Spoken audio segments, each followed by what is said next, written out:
Comment dire en anglais, si je prends un taxi, je serai à l'aéroport en 30 minutes. Alors, dans cette phrase, on va voir la structure conditionnelle if plus présent et dans la principale, la construction will plus base verbale. On voit ça en image, c'est parti.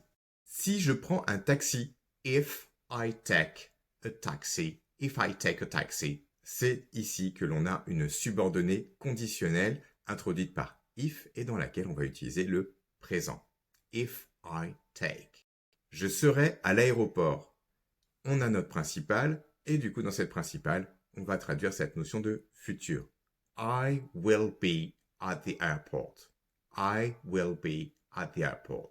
La construction du futur se fait avec l'auxiliaire modal will qui va se greffer sur la base verbale be, will be, pour lui donner cette notion de futur. I will be at the airport. En 30 minutes, in 30 minutes. In 30 minutes.